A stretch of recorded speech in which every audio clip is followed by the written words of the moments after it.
The Seahawks beat the Cardinals yesterday in a game that was a lot better than last year's game in Arizona.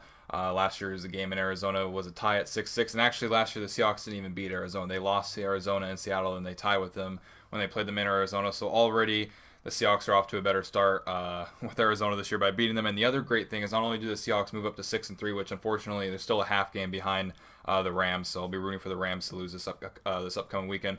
But they're 3-0 in their division. They won all their division games. They have the 49ers coming up in about 2 weeks, so I think they should be able to go 4-0 there.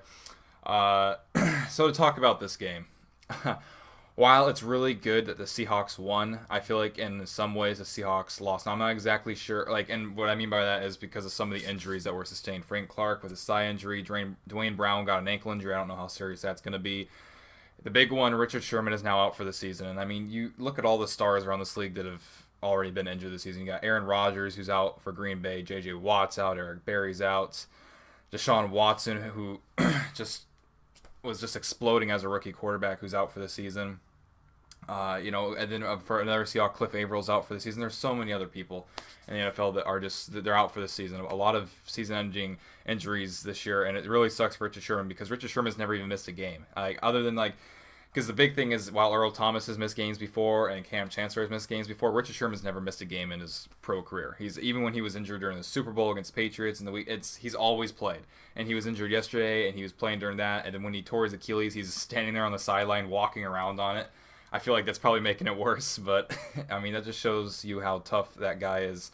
So to go into the game a little bit, I'm happy that the Seahawks won. Like I said, they move up to 6-3, so that's good because honestly, if the Seahawks would have lost this game and dropped to 5-4, that would have the way the Rams are playing, it would not have been good if the Seahawks did that. So just to look at some stats real quick, Russell Wilson, no interceptions this game, just 2 passing touchdowns, 238 passing yards.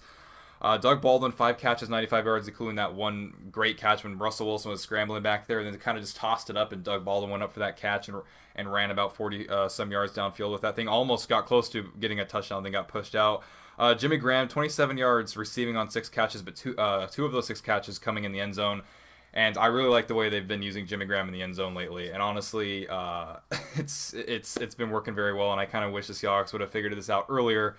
But I like it. They're using him a lot better. So one thing that's going to worry me, especially if this Dwayne Brown injury is more serious than it looks, and I'm making this at 8 in the morning. So if you guys are watching this video and some new news comes out, I'm just making this before I know any news about it.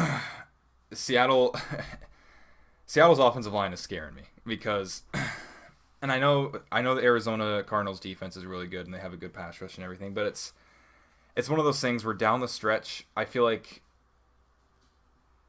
Russell Wilson can only do this for so long. And I mean, not only do it for so long as the fact that he won't always be able to do it, but it's just there is a lot of luck that comes with what Russell Wilson is able to do on some of these plays because he's able to scramble and receivers are able to get open because corners can't cover these receivers for as long as Russell Wilson is scrambling back there. So a lot of it is kind of luck that happens at the same time, but at the same time you want to be able to just kind of form a clean pocket, give him some time to throw, because yesterday, especially when Dwayne Brown went down, just the pressure started to come as soon as the ball was snapped. Dude didn't even have a second to think about who he wanted to throw to. It was snap the ball, oh, I got to start running for my life now. So the Seahawks are really going to have to start to fix. They got 11 days off until they play their next game. So hopefully they're able to fix that on. Just to look at the Seahawks schedule here, where their upcoming weeks, because they've played 9 games so far. So only 7 games left of the season. On November 20th, they play the Falcons, and they're playing them in Seattle. After that, they play the 49ers, which I think should be a win. So let me just go through all this. So they play the Falcons next, and the 49ers, and the Eagles, and the Jaguars, then the Rams again, then the Cowboys on Christmas Eve, and then they play the Cardinals again to end the season. So they're playing the Falcons in Seattle. And that is I didn't even realize that was a Monday Night Football game. So yeah, it's a Monday Night Football game. The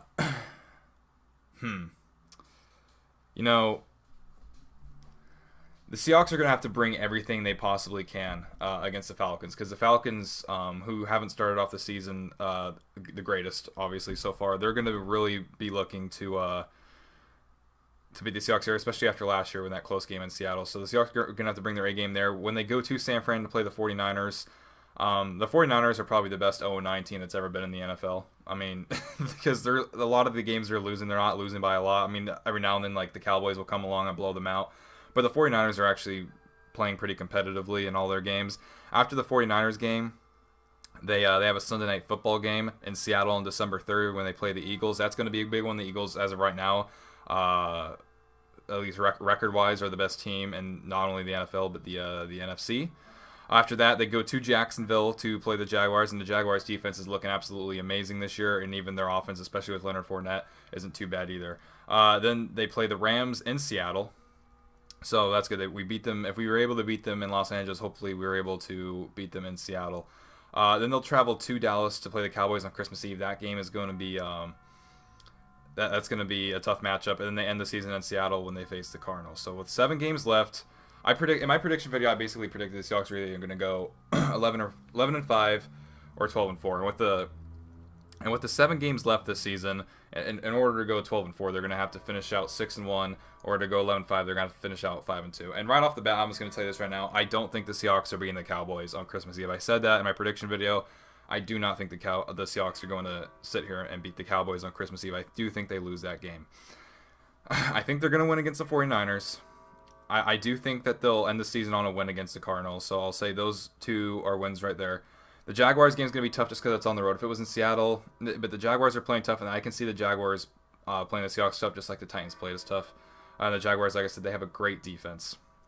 So that's gonna be a tough matchup. But can I see us getting 5 wins in these last? Yeah, I can see the Seahawks beating the Cardinals, the Rams in Seattle. I can see them beating the 49ers and San Fran. I can actually see them beating the Falcons, and I can see them beating the Eagles. I just don't know if they'll beat the Eagles. It's just these last 7 games, like I said, they're not necessarily easy games. I mean, before the season began, I think a lot of us chalked up the Jaguars game to an automatic win. That's not an automatic win anymore. The 49ers I think they win in San Fran, but the 49ers are going to play us tough. The Eagles, I think some people were chalking that up to be an automatic win. The Eagles are the best team in the NFC this season. Who knows what that's going to end up being. The Rams, even though they're playing in Seattle, while I think the Seahawks can win that game because of the home field advantage, at the same time, the Rams are probably going to be looking for revenge after we beat them in LA. So it'll be interesting to see how the season unfolds. I do think the Seahawks can still go 11-5 and possibly 12-4, but they're really, really going to have to step up in a lot of aspects of the game. They're really going to have to step up their offensive play calling. One of the things I keep noticing, and I'm not necessarily sure what's going on with it, is there's a lot of times where the Seahawks will do like the short dink and dunk passes, and those seem to be working. But it's a lot of times when it's like 3rd and 6 or whatever, and the play call is to go all the way downfield. It's like, why just pick up the first down? And I think you almost adopt what the Broncos did in 2013 with Peyton Manning. They even did it in 2014 and 2015 with Peyton Manning. Just a lot of dink and dunk passes because as of right now, the offensive line can't block long enough for us to really let the long plays develop. So I think just like you saw a lot yesterday, a lot of short passes to Jimmy Graham, a lot of short passes to J.D. McKissick and stuff. And I think those were working nicely. I even think a lot of up-tempo can help the Seahawks out. But like I said, they still have 10 days to prepare for the Falcons. I had a brain fart there for a second. So hopefully they can come and really just these last 7 games. Hopefully they can come and make some adjustments because if the offensive line keeps playing like it was yesterday, the Seahawks, I mean, they'll probably make the playoffs, but they're not going to go very far. So there is going to be some adjustments needed.